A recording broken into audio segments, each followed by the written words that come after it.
ಕುದುರೆಯೊಂದಕ್ಕೆ ಸರ್ಕಾರಿ ಬಸ್ ಡಿಕ್ಕಿ ಹೊಡೆದ ಪರಿಣಾಮ ಕುದುರೆ ಸಾವನ್ನಪ್ಪಿದ ಘಟನೆ ಬೆಳ್ತಂಗಡಿ ತಾಲೂಕಿನ ಪೇದಮಲೆ ಎಂಬಲ್ಲಿ ಇಂದು ನಡೆದಿತ್ತು. ಕುದುರೆ ಸವಾರ ಪ್ರಾಣಾಪಾಯದಿಂದ ಪಾರಾಗಿದ್ದಾನೆ. ಉದ್ಯಮಿ ಪಿಲಿಗೋಡು ಮೋನು ಎಂಬವರಿಗೆ ಸೇರಿದ ಕುದುರೆ ಇದಾಗಿತ್ತು.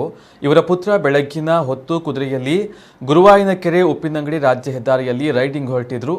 ಈ ವೇಳೆ ಈತನ ಪರಿಚಯದ ಅಡಿಕೆ ವರ್ತಕ ಸಚಿನ್ ಎಂಬಾತ ತಾನೊಮ್ಮೆ ಕುದುರೆ ಸವಾರಿ ಮಾಡುತ್ತೇನೆ ಎಂದು ಕೇಳಿದ್ದಾರೆ. ಅದಂತೆ ಸಚಿನ್ ಕುದುರೆ ಸವಾರಿ ಹೊರಟಿದ್ರು. ಕುದುರೆ ಓಡ್ತಾ ಇದ್ದ ಸಂದರ್ಭ ಪೇದಮಲೆ ಬಳಿಯ ತಿರುವಿನಲ್ಲಿ ಧರ್ಮಸ್ಥಳದಿಂದ ಉಪ್ಪಿನಂಗಡಿಗೆ ಬರ್ತಾ ಇದ್ದಂತಹ ಕೆಎಸ್ಆರ್ಟಿಸಿ ಬಸ್ ಡಿಕ್ಕಿ ಹೊಡೆದಿದೆ ಎನ್ನಲಾಗಿದೆ. ಇದರಿಂದ ಸಚಿನ್ ಕುದುರೆಯ ಮೇಲಿನಿಂದ ಎಸೆಯಲ್ಪಟ್ಟಿದ್ದು ಪ್ರಾಣಾಪಾಯದಿಂದ ಪಾರಾಗಿದ್ದಾರೆ.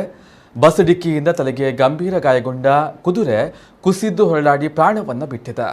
ಕುದುರೆ ಬಿದ್ದ ಸಂದರ್ಭ ಕುದುರೆಯನ್ನ ಮಡಿಲಲ್ಲಿ ಮಲಗಿಸಿ ಆರೈಕೆ ಮಾಡ್ತಾ ಇದ್ದ ಕುದುರೆಯ ಯಜಮಾನನ ಪುತ್ರನ ಆಳು ಸ್ಥಳದಲ್ಲಿ ಇದ್ದವರ ಕಣ್ಣಲ್ಲೂ ಕಣ್ಣೀರನ್ನು ಬರಿಸಿತು. ಸಚಿನ್ ಬಳಿ ಕೂಡ ಕುದುರೆಯೊಂದಿದ್ದು ಅವರು ಕೂಡ ಕುದುರೆ ಸವಾರಿಯ ಹವ್ಯಾಸವುಳ್ಳವರಾಗಿದ್ದಾರೆ. ಮೂಳೆ ಮುರಿತಕ್ಕೆ ಒಳಗಾಗಿರುವಂತಹ ಸಚಿನ್ ಅವರನ್ನ ಚಿಕಿತ್ಸೆಗೆಂದು ಮಂಗಳೂರಿನ ಖಾಸಗಿ ಆಸ್ಪತ್ರೆಗೆ ದಾಖಲು ಮಾಡಲಾಗಿದೆ.